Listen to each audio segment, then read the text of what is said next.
Hi everyone, this is Fionapollo and I do art commentary. Am I still safe to say that? Things seem to be heating up in the community again, but whatever, that's not relevant to this video.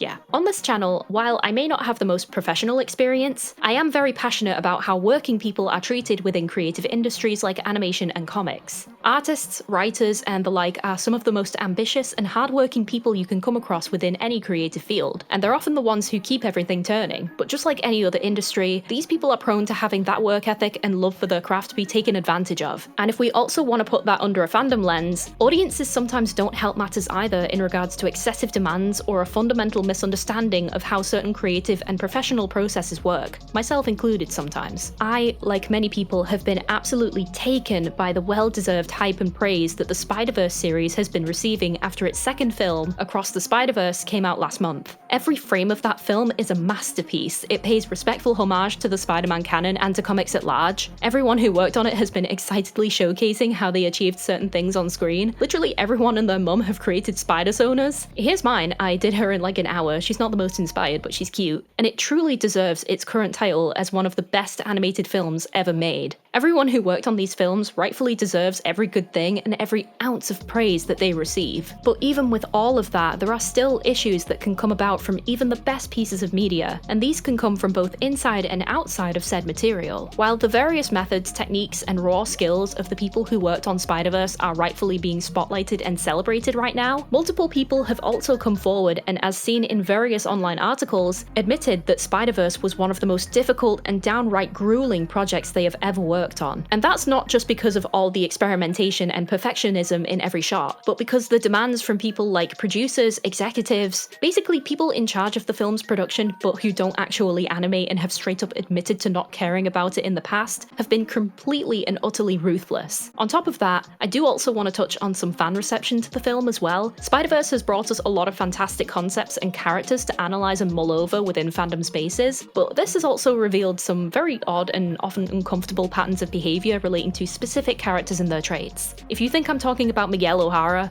you are absolutely right, I get it. He's an attractive man, but we'll get into the fandom interpretations later on, and no, I'm not trying to ruin anyone's fun. These are just observations more than anything. Even though all of this does sound very negative, I do still want to offer my own praise to the film and crew before we get into all of that, because the only reason I'm so hung up on all of the bad stuff surrounding it all is because, just like so many other people at the moment, I love these films, and I care very deeply about being able to encourage the best aspects of them while acknowledging that there will be bad stuff as well. Even though these people have their own grievances, we should still acknowledge the work they put in. Considering how many eyes are now on the Spider-Verse crew, advocating for those people to be treated well and having reasonable expectations placed on them is extremely important when you think about how many other production companies and studios may follow suit with how this one conducts itself. So what I'm going to do today is talk about Across the Spider-Verse and give my initial thoughts on the film itself, its production, and the reception to it. Then I will be going over what precisely has been said about how production went for the crew, and also how the fandom has gone on to interpret some of the characters. And finally, I'll be giving you some final thoughts on all of that and what I think we can do, if there is anything, to encourage a more balanced and understanding atmosphere around these kinds of productions in future. People consistently forget or don't realize that animation is one of the most expensive and time-consuming on-screen mediums. Couple this with the frankly bizarre lack of respect for the medium by non-enthusiasts, and this can lead to so many misunderstandings and uncompromising situations that can end up shoving animators themselves between a rock and a hard place, both professionally, financially, and often emotionally too. Do I think anyone in the industry will actually take note of what I'm saying? Of course not. I don't think I have that kind of power, but I still care about this stuff, and that's why I'm still going to talk about it. So if you are interested in hearing my thoughts about all of this, then please stick around. Please note that a lot of what I say in my videos is purely speculative and not based in fact, unless evidence is given to state otherwise. I'm also just one person who writes out her scripts in only a couple of days, so please also understand that I can't always catch every single piece of information relating to my topics. And if you like what you're hearing, please don't forget to like, comment, and subscribe. Let's go!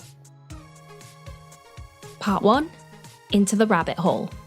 Spoiler warning for Across the Spider-Verse. To begin, I want to go over my own thoughts on the film before getting into the production side of things, and I can honestly say that Across the Spider-Verse has absolutely met the expectations set by its predecessor. It may not be as high up as far as impact is concerned, since, you know, Into the Spider-Verse practically forced the industry to change up its approach to 3D stylization, but you can see how much people appreciated that and anticipated it to be amped up to the max with this one. Across the Spider-Verse overtook the Mario movie for the highest opening weekend for an animated film, and that was definitely something that I don't think many people were expecting. And they didn't just amp it up, they just straight up threw the rulebook away. Everything in this film is a feast for the eyes, and they really take advantage of this when we look at all the different spider people and their worlds. You have Miles' universe having that comic bleed effect where instead of blurring the distance to show depth of field, they create an effect where it looks like everything is being misprinted like a misaligned comic book. It's really subtle, but it works so well. Gwen's universe looks like a watercolor painting and often takes inspiration from the Spider-Gwen comic book covers, bleeding and shifting colors with every change in her mood. Miguel's Nueva York universe looks really sleek and futuristic, but when you look further into the distance, the backgrounds start to simplify and resemble architectural blueprints. The Lego universe was super cool and was animated by a 14-year-old YouTuber and his dad. Go check him out, that kid's going places. Imagine having that on your CV for university, that's gonna be amazing for him. Hobie Brown's universe looks like he burst right out of a Sex Pistols album cover, and oh, don't you worry, I have plenty to talk about with Hobie. We'll be coming back to him both in regards to animation and him as a character. I love him. And all of this aids to really spotlight the different Spider-Men, even if only for a few seconds. Oh my god, we got so many cool looking characters in this film. Outside of the ones we mentioned, we have Pavitra, Spider-Man India, who got an amazing costume glow up. His comic costume isn't exactly the most inspired, but this one really feels much more reflective of his identity. We have Jessica Drew, who was shown to be pregnant at the beginning of the film. We got Scarlet Spider, aka Ben Reilly, who was a hilarious parody of the angst-filled comic books of the 90s. Margot, aka Spider-Bite, was really interesting, and the list just keeps going on. And I don't know, call me sentimental, but I feel like this film, potentially more so than the last one, really hammered home the old saying by the late Stan Lee that anyone can wear the mask and be Spider-Man. These films feel like the perfect encapsulation of that concept. And I'm only talking about animation here too, by the way. We haven't even gone into things like the soundtrack, the character arcs, the plot, which I kind of want to try to avoid as I really want people to see it if they can, and just everything else. There is so much to this film, so many Easter eggs, so many nods to different aspects of Spider-Man canon. This film is a visual marvel through and through. Speaking of characters, I am going to talk about them more in the next section when we discuss the fandom side of things and fan interpretations, but I do just want to gush for a second about Hobie Brown, aka Spider-Punk's animation style. So if you look at Hobie and how different parts of him are animated, it's unlike anything we've seen in animation before, and he's also animated differently to every other character in the film. He's intended to resemble punk rock cutout styles like what you would see in concert posters, and is constantly shifting and changing colour, and is one of the most visually interesting characters within the story. Different pieces of his outfit are animated at different frame rates. Hobie himself is animated on 3s, whereas the other Spider-Men are often animated on 1s or 2s, and his jacket and guitar, I believe, are animated on 4s. So for anyone not familiar with what I'm talking about, within every second, there are 24 individual drawings or frames. If you want something to move faster and smoother, you use one drawing per frame, which is why animation is known to be so labor intensive, and most high-end productions like the old 2D Disney Renaissance movies would use 24 unique drawings for 1 second, and this is known as animating on 1s. If you want something to move slower and to not get carpal tunnel by the time you're 35, you use the same drawing over multiple frames. The typical standard for this in most formats, especially TV animation, is to animate on 2s, effectively halving your workload, but it honestly depends on what you're animating. Animating a flame flickering in the wind, for example, would still be done on 1s because a flame is constantly changing shape. Animating on 2s, 3s, or even 4s is also very often done in anime in order to economize on their time and budget, but this frame rate detail was also used in the first film too. In Into the Spider-Verse, all the other Spider people except for Miles were animated on 1s, while he was animated on 2s, right up until he finally took his leap of faith and embraced the role of Spider-Man in the climax. But basically, Hobie's entire animation style was rejigged to be as different as possible from the other Spider people for a bunch of reasons. For one, he's Spider-Punk, so he actively goes against the grain and rebels against Miguel's canon theory any chance he gets, and his personal style really does clash against Miguel's own perfect futuristic aesthetic. And in the film, he even says he doesn't believe in consistency, which is a really fun nod because it fits both narratively and thematically. And when taking all of that into account, it's no surprise that Hobie Brown on his own took 3 years to animate. Basically what I'm saying is that there was a monumental amount of hard work and attention to detail gone into multiple different aspects of this film, even regarding individual characters. And while that is a tremendous feat of ambition and skill, that therein is where we're going to start talking about the production side of things and where problems began arising for some of the animators. Shortly after the film was released, an article by Vulture sprang up titled "SpiderVerse Artists Say Working on the Sequel Was Death by 1,000 Paper Cuts." The article was written as part of Vulture's Anonymous in Hollywood division, which allows people who work in Hollywood to anonymously provide information, stories, funny moments, and grievances that they have experienced without having to worry about having their names attached and be unfairly punished for speaking out. So the first thing we need to know is that SpiderVerse was produced by Phil Lord and Chris Miller, a duo who both have had a hand in many animated films, including The Lego Movie and Mitchells and the Machines, as well as being the creators of Clone High. They've also worked on live-action films like 21 and 22 Jump Street as well. And a big gripe that many animators reportedly had with Phil Lord in particular is that he wanted to have the final say on every scene. And this is a problem because this meant that if a scene was finished and Lord didn't like it, they had to start over completely, which, as you can guess, is not something that could be accomplished in a day or even a week for that matter. This also potentially indicated that he was kind of undermining the authority of the film's other directors, Joaquin Dos Santos, Justin K. Thompson, and Kent Powers. Basically, from the sounds of things, Lord was micromanaging to an excessive degree and was cutting out the middlemen to the detriment of the film's time spent in production. Another thing to keep in mind with animation in particular is that because it's such an expensive process, everything needs to be mapped out and decided on from the very beginning. This means that before anyone actually starts keyframing or drawing any movements, storyboards, scripts, animatics, character designs, narrative structures, and all of that need to be in place beforehand because it cuts down on the amount of unnecessary revisions. But according to what's being said by the animators approached by Vulture for their article, Lord was unable to visualize the final product before animation had been done and would demand that entire rendered finished scenes be remade. According to Vulture's article, while frequent major overhauls are standard operating procedure in animation, Pixar films can take between 4 and 7 years to plot, animate, and render. Those changes typically occur early on during development and storyboard stages. But these SpiderVerse 2 crew members say they were asked to make alterations to already approved animated sequences that created a backlog of work across multiple late-stage departments. This is honestly kind of incomprehensible to me because for one thing, it feels like he clearly doesn't trust the people he's working with if he's doing this. And also, he is wasting so much of everyone's time, including his own, by insisting on it, that it's likely one of the reasons the film was delayed and why the film was still being tinkered with as it was being released in theaters. As the article also notes that animators who were hired in the spring of 2021 sat idle for anywhere from 3 to 6 months that year while Lord tinkered with the movie and the layout stage. If he only wanted the final say on things like storyboards and animatics before the bulk of the more tedious work began, that wouldn't be a problem because that's how things work normally. But what Lord was supposedly doing was effectively asking people to build a house and then telling them to tear it down because they didn't make the windows big enough, and start completely from scratch. If this is truly what was happening, then I'm kind of shocked, because surely someone who worked on the Lego Movie and Mitchells vs. the Machines would know this. This just feels like a very confusing case of micromanagement and extreme perfectionism. Like, call me out all you want for this, but for complete clarity on my view of things, I don't actually care how good the film is. This level of work being done to the detriment of the people you're working with is just ridiculously callous and stupid. All it really does is show that you're not fit to be in a management role, in my opinion, regardless of how well the end result turned out. On the subject of the film still being worked on as it was released, multiple viewers expressed confusion when they noticed that certain details in the film were different depending on which cinema you went to, and that last-minute crunch is probably why. Like, I get it, tinkering and experimenting to this degree very clearly had some fantastic results, but when your animators are reportedly working 11 hours a day, 7 days a week for over a year, and are being pushed to the point where over 100 of them quit before production was complete, yeah, that's right, we're not talking about a handful of disgruntled individuals here, over 100 people straight up left the project. Is it even worth it when people are left feeling absolutely wrecked and with nothing to show for it at that point? And I say that because the only reason many others stayed on and endured all of this is because people's work got removed or overwritten when they left. And when you're being worked so mercilessly hard like this, if you're strong enough to hold on, you want to be able to at least show people the fruits of your labor, which is likely the motivation behind why many artists were showing their animation methods and processes on social media. Sony supposedly denied this accusation regarding Lord's management and described animation as an iterative or repetitive process, which I assume they meant that because the animation process is so streamlined and predictable within feature animation, Lord wouldn't have had to get so involved. At least that's how I'm interpreting that comment, which would have probably been more true if they were talking about literally any other film franchise than SpiderVerse, which, as we mentioned before, is highly experimental and broke the norm of feature animation. If not Lord, then someone would have been scrutinizing multiple scenes, but likely not to the same absurd degree as what Lord had been suspected of doing that caused an overwhelming amount amount of extra work, which is what people are upset about. And it gets worse. Amy Pascal, who was the former Sony Pictures Entertainment chairperson who produced the 3 most recent live-action Spider-Man movies, as well as both Into and Across the Spider-Verse, responded to the workers who felt demoralized by having to revise final renders 5 times in a row,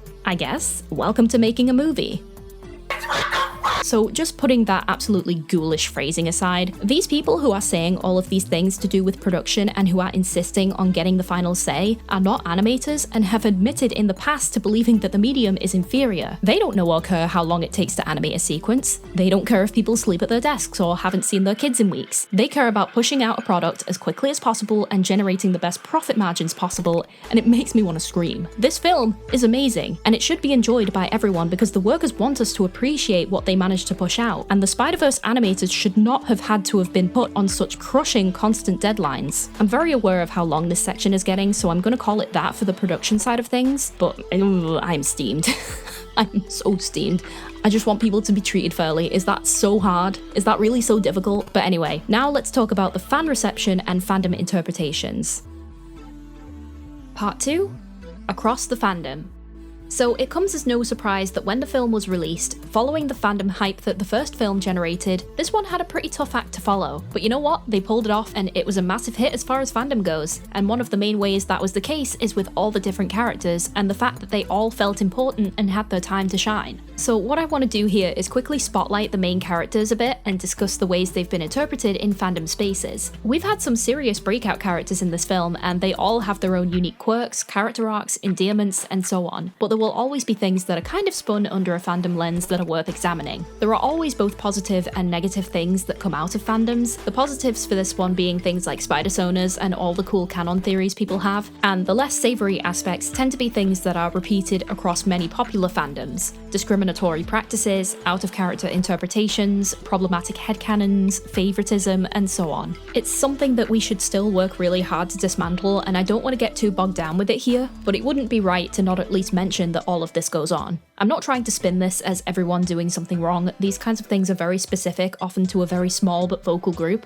and I know fandom is just a bit of fun for the most part, but that said, some interesting points of conversation have popped up regardless, so I do want to take a quick look into them. Starting with Miles, he has clearly come a long way since the first film, considering it's been about 1.5 years since he became Spider-Man, but it's still a learning process and a precarious balance, and he's shown throughout the film to try and both stay true to his roots, taking care of his family, trying to make them proud, and learning new things as Spider-Man to live up to his universe's late Peter Parker while still setting his own course. Sure, he might need some advice and encouragement, but I'm honestly happy to see certain characters willing to not only allow Miles the chance to grow and improve himself, but also to inspire and show him what his actions both as Miles and Spider-Man can do for others, like with Peter and Mayday. And this is really the driving point to his character arc. He can still be both and do both. He is Miles Morales and Spider-Man. That said, I do feel like on the fandom side of things, Miles does tend to get sidelined a fair bit, which is kind of a bummer, which can be understandable considering it tends to be a regular thing in fan spaces that people garner a lot more intrigue around the side characters who still have aspects of the personality that can be left up to interpretation and can therefore be molded by fans into this more idealized character. This happens across the board, so I don't think it has anything to do with people liking Miles less than the others. What I do think has to do with that though is that some people seem to have a weird habit of interpreting Miles as having a delinquent streak, and I don't know whether this is to do with the whole Prowler thing or what, but I remember this being said even after Into the Spider-Verse came out, where people were headcanoning Miles to be stealing school supplies and stuff, and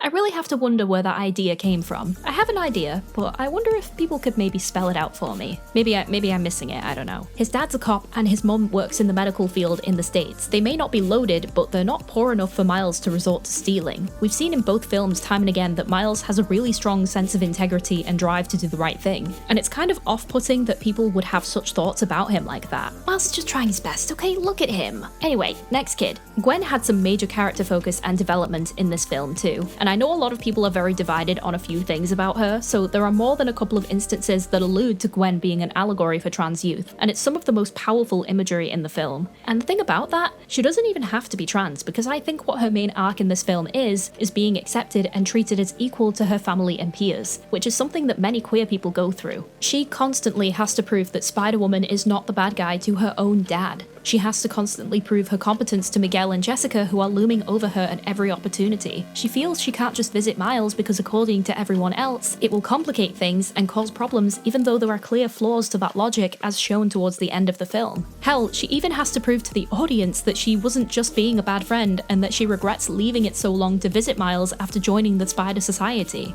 Gwen, as it stands, feels like one of the most tragic characters in the narrative because everything is against her. Miles at least has Peter B and Hobie and her backing him up, but she's just on thin ice with everyone without any real indication of her actually having done anything wrong. In fandom, it feels like Gwen is very often sidelined for other characters, especially in shipping. A common thing in the past was to hate on female characters for getting in the middle of MLM ships, because fandom is often seen as a refuge where LGBTQ characters don't face as much unnecessary hatred. Even though it's not nearly as bad as it used to be, there is still some semblance of this attitude floating around. But even with that, people blame Gwen for leaving Miles in the dark for so long within the film's timeline. But if you actually watch the film, you can see how it eats her up inside right from the intro. She wanted to join the Spider Society initially to get a watch so that she can get a ticket straight to Miles, but after the events of the beginning of the film unfold, she feels like she has no choice but to follow Miguel and to not disobey him. We also have the added context that every time Gwen Stacy of any universe gets too close to Spider-Man, she gets killed, which, considering how aware she is of this fact by proxy of learning about the canon events, that's gotta be a very taxing thing for a teenager to have at the back of their mind. It's also interesting seeing how people react to her with Miles versus Miles with Margot, and like, I get it, those two do seem like they would be very cute together, and we also have all those instances of Gwen being very kind of unintentionally rude when she was in Miles's room and also when meeting his parents.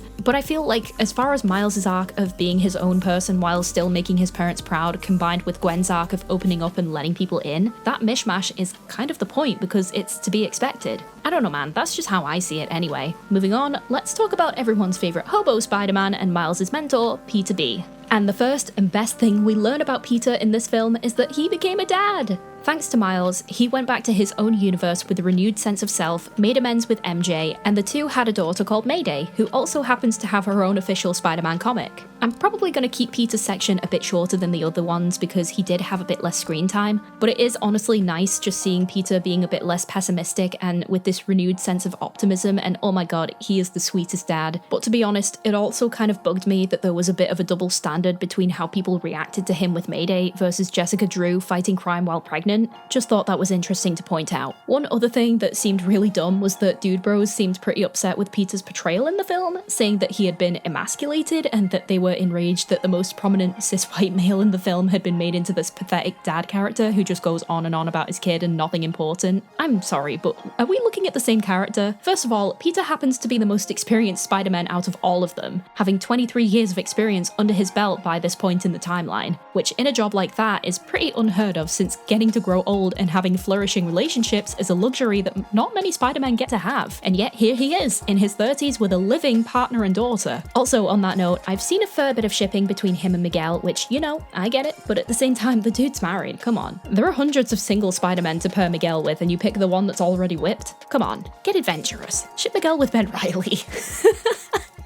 No, but seriously, it seems like a lot of the dissatisfaction with Peter's character comes from him not being the epitome of people's perceptions of Peter Parker being this idealized masculine fantasy, and also people not understanding what being secure in your masculinity means. But hey, what do I know? Anyway, let's discuss Miguel, who is Spider-Man 2099 and is the creator of the Spider Society in the film. Miguel is introduced to us in the post-credit scenes of the first film as being a bit more lighthearted and willing to be goofy than what we are shown in the current film. Miguel has gone through a lot, and it's gotten to the point where he has kind of become the antithetical Spider-Man compared to all the others who tend to be a lot more jokey and who don't take themselves too seriously. Miguel in this film is the antagonist because he ended up running with his own perceptions surrounding the canon events and it blinded him. Due to certain events that are elaborated on in the story, Miguel is forced to take on this role and enforce what he believes to be the thing that ties all Spider people together and prevents their universes from collapsing, the canon events. Circumstances that occur throughout nearly every Spider person's person's universe in some form that shape them into the people they become. Miguel is extremely sullen and serious from having the self-imposed responsibility weighing on him, and it's shown that he's become so engrossed in his own assurance that he's doing the right thing that anything or anyone who dares to deviate from canon is a threat, which unfortunately includes Miles. So in terms of fandom, somehow, actually why am I saying somehow? I might be gay, but I still have eyes. People find Miguel extremely attractive. As far as I can tell, he's like the classic example of the tall, dark and handsome archetype that women especially flock towards. And this is intentional, he was designed to be that way. And what also aids in that is that his suit is apparently not a suit, it's actually a hologram, which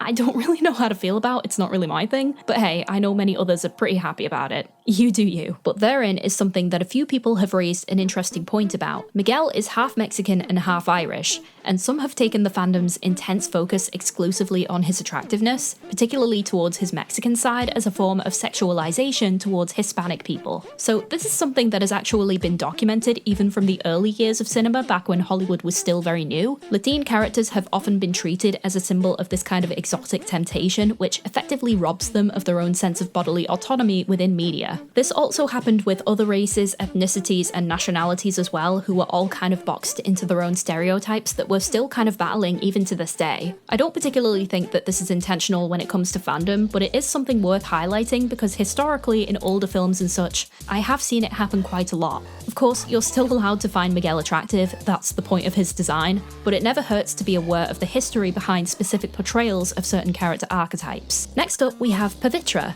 or Spider-Man India. So Pavitra is another new character, and according to his voice actor, who voiced him in both English and Punjabi, he was brought into the writer's room to do some brainstorming on how to make Pavitra feel more culturally specific to India, and they honestly did a fantastic job on this. So I actually had a couple of roommates from India back when I was in university, and one thing I remember is that they both had a really great sense of humour. They were always cracking jokes about stuff, about literally anything. So even for me, as a non-Indian, I could see how they really lifted up aspects of that cultural identity in his personality. As we mentioned previously, Pavitra also had a major upgrade to his costume, which has a lot of cultural symbolism to India and also specifically Hinduism. The gold bangles, the henna-style markings on his hands, and the fact that he's semi-barefoot, which is also quite important. So on the subject of his personality, he's pretty happy-go-lucky and lighthearted, and a lot of this has to do with the fact that he hasn't experienced a canon event yet. So a lot of the fanbase tend to interpret this as him being naive or sheltered, which can be fine, I guess, depending on how you do it. Sometimes though, it can be a very fine line between making a character naive and making them ignorant or even stupid, so just keep that in mind. Something I've also seen with this is that it can also weirdly be used to make Pavitra into this kind of cutesy femboy kind of character.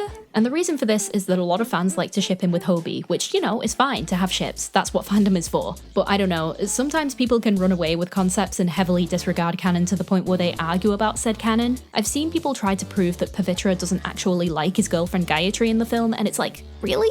That's kind of whack. Also, it kind of runs the risk of infantilizing a character just because they have a lighthearted personality, which isn't great. I will say though, seeing all the funny animatics and meme situations with Pavitra and Hobie being bros is hilarious. They would in fact be the best partners in crime. And finally, to wrap things up, let's talk one more time about Hobie Brown. So what can I say about Hobie? Probably the best place to start is just how much I appreciate the one British character in the film being actually pretty accurate to the general national attitude. Many people here despise politicians and don't like the people in power, and it feels like American media doesn't quite grasp how far that sentiment runs, and usually we get painted as these like conservative snobs, which really isn't a fair portrayal to anyone under the age of 45. What I also like is the use of certain slang, like the rhyming slang, and it was just also hilarious that that was one of the only things that had an on-screen translation, but also other phrases he uses too when he was introduced show that a great amount of care was put into his characterization and identity. A lot of slang used in Britain, and especially London, that Hobie uses, is influenced by a large presence of Caribbean immigrants who were brought to the country during a period of mass migration after World War II, which was known as Windrush. Now, there is a lot of history and baggage surrounding Windrush, just for reference, which included a scandal that was brought to public attention in 2018, so I will leave a link below for anyone interested in this to do a bit of reading. But anyway, back to Hobie. Outside of how much I love this animation style,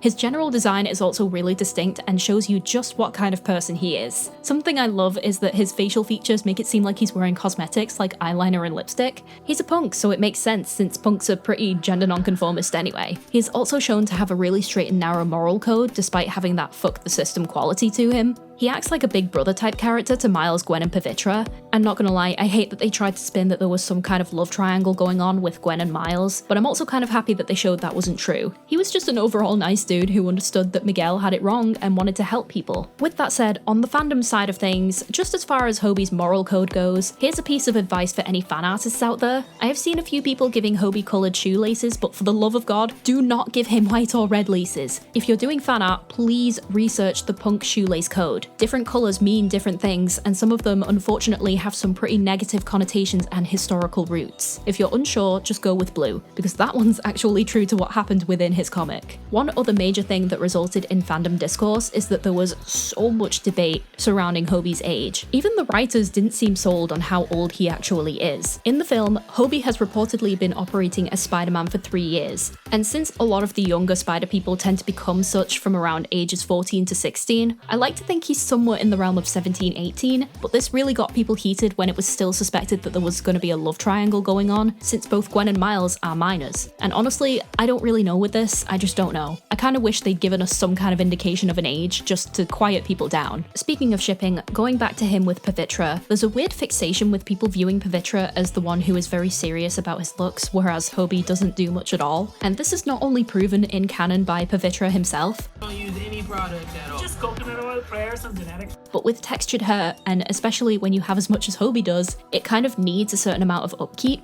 I get that there's this whole concept around punks and them not being hygienic or whatever, but that only really applies to the same percentage of people in a subgroup as it would to the general population. It's also very worrying that people have that perception considering Hobie is dark-skinned, which can have some pretty negative connotations about dark-skinned people being dirty. People also seem to view him as being nonsensically violent as well, just because he's a punk, which also misses the point. Listen, one thing you all need to understand is that these groups have a very strict moral code, and a lot of them were developed by and are made up of a very large percentage of marginalized or otherwise vulnerable people. Punks are intimidating to those who prey on others who can't defend themselves, that's the whole point. They look out for the underdog, which is why they're so anti-authoritarian. But I digress.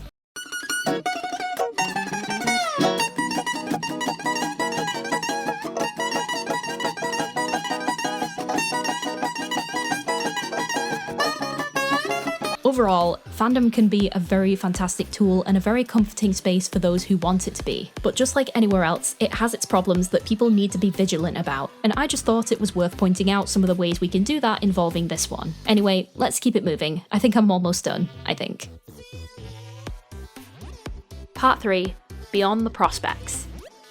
In a world where automation and convenience take more precedence in our lives with every passing day, it's becoming harder for regular people to understand that the arts cannot be approached in that exact same way without ramifications to the very human people working on these projects. I've seen these kinds of expectations and perspectives even in my own corner of the internet. I have some viewers who, in good faith, are trying to be helpful and tell me to use vector layers for my line work instead of raster, for example, and I do when it comes to more tedious work like an animation, but for speed paints, especially for longer videos like this one, you kind of need to be logistical in your approach, and taking longer on my line work helps to stretch out the footage to an appropriate length. And it's small, almost insignificant things like that which can help provide a human touch within a world where automation feels like it's taking over. I believe SpiderVerse is a perfect example of how the expectations of convenience in daily life can clash with the very nature of how art is produced, and the people caught in the middle are the ones who suffer. Even though I may have used some pretty strong wording in regards to my views on people like Phil Lord and Amy Pascal, I'm also of the understanding that they are in a precarious position of pleasing the people who work above them or risk losing their own positions of power and having future opportunities minimized. Granted, I don't feel nearly as bad for them as I do for regular workers, but my point still stands that when bad habits and systems are enabled, it becomes increasingly harder but more important to stand up to them when we can, no matter who you are, and even the people who seem to benefit can fall victim in specific ways. When the article came out regarding production, many people were concerned about how little time the animators might have to work on the final film beyond the Spider-Verse, with how down to the wire everything was for this one, and the film's release date was originally slated for March 2024. The film has now been pushed back to July 2026 to accommodate this, And a big part of that, aside from logistics, is because many people spoke up about it, not just the crew members sticking up for themselves. And so many people kicked up a fuss about that because they understand that this is necessary for the crew to be able to even have a bit of breathing room so that the film can be the best version it can be without someone potentially keeling over at their desk. So what can we do to ensure that this is upheld and push for other studios to respect their workers? Well, keep doing that. Speak up for them. Make it explicitly clear that any support for a project is conditional so long as the people attached to it are treated with respect. Another really important thing that needs working on and going forward is something that is already being discussed in the industry, and that is for animation workers to join and create an effective union that prevents these kinds of exploitative conditions in the future. There does exist a union for animation, but it's only located in and concerns animation workers in Los Angeles, and a lot of the work done on SpiderVerse by Sony Imageworks is located in Vancouver, Canada, which is not unionized. And that's why it's important to advocate for and support unions popping up wherever animation work springs up. Workers very often have to choose between doing ridiculous amounts of unpaid work because the production hasn't been given the budget to pay for overtime, or risk being blacklisted for not working hard enough on future projects. As for Fandom, I genuinely don't think the majority of fans, who for the most part are children and teens, are intentionally being malicious. But given just how popular the film is and how many people have expressed how much they love everything about it, just try to be aware of some of the things I discussed, okay? It's very easy to get swept up in a crowd, but sometimes we need to just center ourselves and remember that our current hyperfixation may not in fact be a matter of life and death if people disagree on something. I truly think that being so enthusiastic about media like this can be a great thing, but as we all know, with great power comes great responsibility. Anyway, that's all from me, folks. Thank you so much for watching, and if you liked this video, please don't forget to like, comment, and subscribe. I just recently came back from VidCon and had a blast with some other content creators, and it was entirely funded through my YouTube earnings thanks to you guys supporting me. I will admit that I'm a little bit drained. I have a lot going on and my videos seem to keep getting longer, but my time to do them hasn't. I often take about a month off every 3 months from content creation to recuperate, so it's looking like that might be happening for August, just so you guys are aware. But again, thank you so much. We're just over halfway and it's already been one hell of a year. Stay safe everyone, and I will speak to you soon. Bye!